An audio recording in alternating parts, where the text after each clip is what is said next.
This video is a comparison between Taylor Swift's new music video, Look What You Made Me Do, directed by snake-obsessed director Joseph Kahn. Now, there's nothing wrong with being a fan of snakes, but perhaps he's a fan of things that snakes symbolically represent. It is a comparison between the music video and the first-hand eyewitness testimony of Roger Morneau when he joined a secret society that worshipped negative spirits. Whether Taylor Swift or her music video director have anything to do with this secret society is unknown, but I'm just drawing the similarities, comparing the two, and stating an opinion that there is possibly a correlation between the two. Judge for yourself. Let's take a look at the similarities.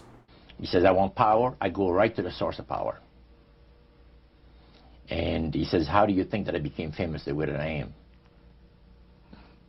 Well, I said, you must have had some good luck. Well, he says, there's no such thing as good luck.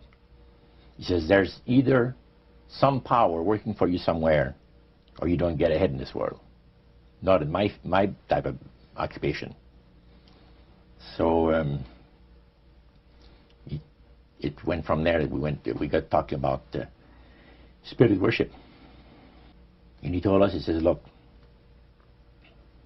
we worship spirits. We worship Lucifer and all his angels. They're just as beautiful as they did before they were cast out of heaven. There's something interesting about the human mind. You can adjust to an awful lot of stuff.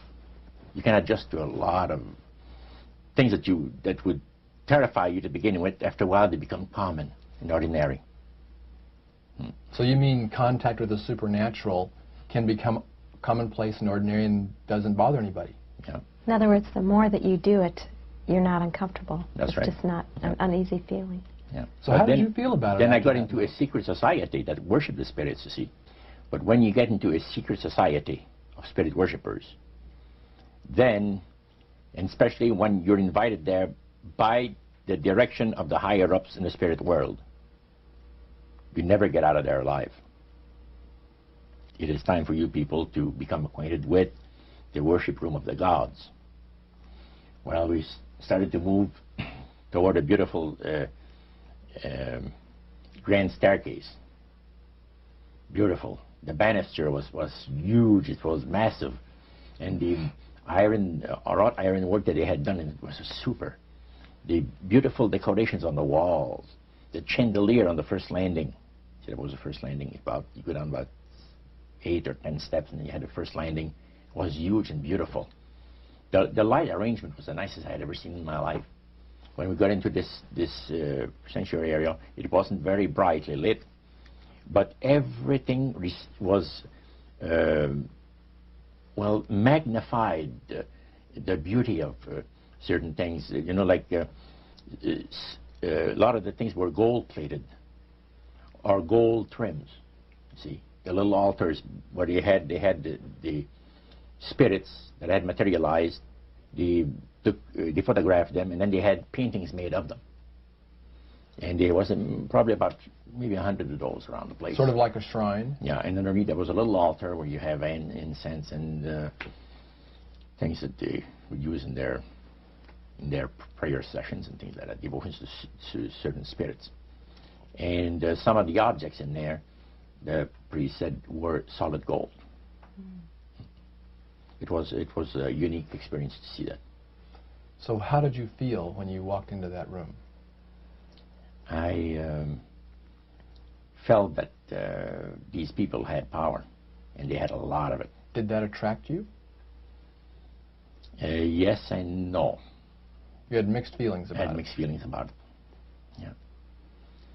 Because to a certain extent, things looked so good and sounded so good to us. But you see, I'd been brought up in a Christian home where my parents had told us we were 8 children in the family. And especially the older ones, you know. My dad says, well, you know, if you get involved in wrongdoing, you're going to have to pay the price. There's always a cost for everything in this world. So this thought kept creeping to my mind. Just how far you go with these spirits before we start paying the price. See? So it made you just a little bit nervous. Oh, yes. But yet you kept going back. or there was no way out, because that's what we're told. You knew at that time, Yeah. so you were moving forward more on fear. More on fear, yes, because the high priest said that the master had special plans for us in our lives, and that no one ever went into this society unless they were invited by the spirits. See, so that was made very clear. And he also expressed to us the danger, explained to us the danger of going against the will of the spirits. He was one of their members that had decided that, well, he wanted to think things over. He was not going to get initiated at a time that the spirit said he would like him to be initiated into the society. So in reality, Roger, you were chosen by high-powered demon spirits to be a part of their human, special, privileged group. You see, these people in Montreal, the society, like the priest mentioned, there's thousands of spirit worshippers in only different societies of spirit worshippers in this world. But he says we are the elite. We know the real truth about the master and his angels. And they're not hideous-looking beings. They are gorgeous creatures. And from the paintings that they had on the wall of the walls of that worship room, they were unique beings. Especially there was a painting full length painting of the fallen Lucifer above his altar, and that was very fascinating because he looked like a man of great intellect, high forehead, the way that he looked with his eyes, the way he had the eyes looking. It gave you a depth of perception of somebody that is very, very knowledgeable and Powerful. Powerful. Yeah. Roger Morneau passed away on September 22nd, 1998, but he left us with some unique information which I believe is accurate. I have my own reasons for believing Roger's story. I'll talk about that when I review the book. His most successful book to date is A Trip into the Supernatural. Just a little clue, here are 2 black candles on the cover of the original book. He mentioned black candles, and I believe black candles were around the altars of this secret society. So let's take a look at this scene again. This room is very reminiscent of the gold trim dark room that Roger Morneau talked about. He said basically the light reflecting off the solid gold and gold trim is what illuminated the room from candles, likely black candles. Taylor Swift's director put Et tu Brute on the pillars and on the throne. Et tu Brute is simply Taylor Swift saying that even her closest friends are stabbing her in the back. But let's remove Taylor Swift from the throne. Let's remove the Et tu Brute from the pillars. Let's make all of the candles black. Let's get rid of the snakes on the stairway, and it looks similar to the worship room of the gods that Roger Morneau talked about. Obviously, I don't have a photograph of the actual worship room of the gods. Only members of this super secret elite society have access to this building, let alone this room. This secret society of spirit worshippers in Montreal, when Roger was a member, was back in the 40s. How did he live all this time? He kept his mouth shut for like 40 years. That's how he lived. As he started to really publish books on the subject and talk about it in an open forum, he passed away shortly afterwards. But I still think this music video, Look What You Made Me Do, could be inspired by the architecture of a similar worship room of the gods of a similar secret society. But if this secret society existed, I think their architecture wouldn't vary too much from what Roger Morneau told us. It wouldn't change too much. Let's say they have 10 branches across the whole planet. I don't think the worship room of the gods is going to vary too much. They're probably going to have gold trim, really dimly lit, black candles, altars, and above those altars, paintings. But the altar specifically, let's take a look at this scene right here. get rid of Taylor Swift. It looks very similar to an altar area described by Roger Morneau. Let's add the black marble altar, give it some gold trim, extend the back a little bit. Let's put a picture of a full body of an angel. I just randomly grabbed an angel painting from Google Images. Someone actually made the comment, "Did you see it?" No one has seen it and lived, okay? No, I have not seen it. Let's change the candles to black candles. And basically, this is what the altar of the big L word looks like. Give or take. It looks something like this. Pretty freaky stuff. Roger gives the dimensions of the marble slab in his book, and he asks the priest, the guy in charge, how did you get this gigantic stone marble slab in this room? How is it possible? And the priest of the secret society told Roger, this question must have been impressed upon your mind. Therefore, I'm going to give you the answer. And the priest says to Roger he was told to purchase this giant marble altar stone. And once he brought it to the location, by means of getting it into the building, up the stairs, into the worship room of the gods, he said the spirits themselves levitated the stone. They picked it up using their poltergeist abilities, and they levitated it into place and rested it down perfectly.